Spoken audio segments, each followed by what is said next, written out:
A partir da imagem, sabe-se a intensidade da força, que é de 200 newtons, e os ângulos β igual a 60 graus, com o eixo y, e o ângulo γ igual a 45 graus, com o eixo z.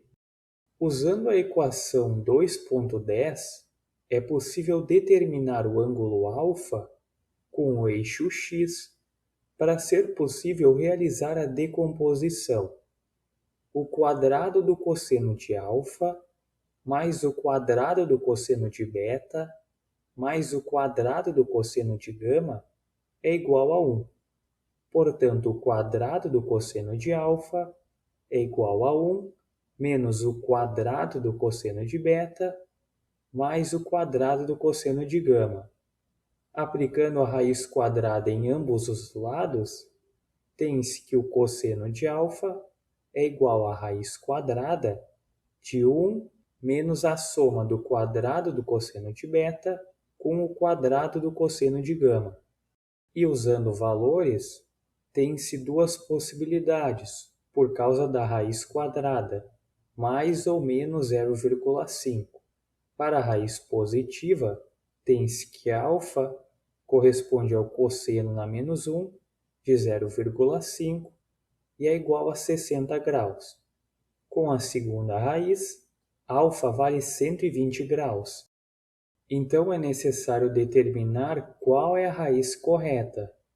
Analisando o vetor a partir da vista superior, desconsiderando a componente no eixo z, como a componente x do vetor é positiva, fx está na direção mais x, o ângulo α é menor do que 90 graus. Outro fato que reforça a resposta é que o cosseno de 120 graus resulta em menos 0,5, ou seja, uma componente x negativa. Note que se a força tivesse componente x negativa, ela estaria apontando para trás do eixo z. E como o ângulo entre x e z é de 90 graus, porque eles são perpendiculares, a segunda raiz seria escolhida. Usando a equação 2.11 para decompor o vetor, tem-se a componente x com o vetor unitário y, a componente y com o vetor unitário j e a componente z com o vetor unitário k. A componente x corresponde ao módulo da força vezes o cosseno de α, a componente y ao módulo da força vezes o cosseno de β e a componente z ao módulo da força vezes o cosseno de γ.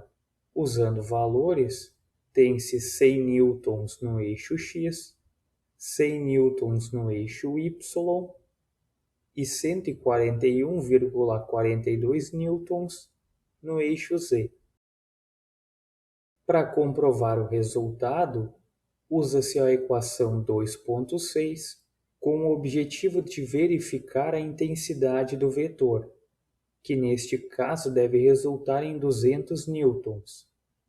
O módulo da força, ou seja, a sua intensidade, é igual à raiz quadrada da soma dos quadrados das componentes, que resulta em 200 newtons, comprovando a resposta.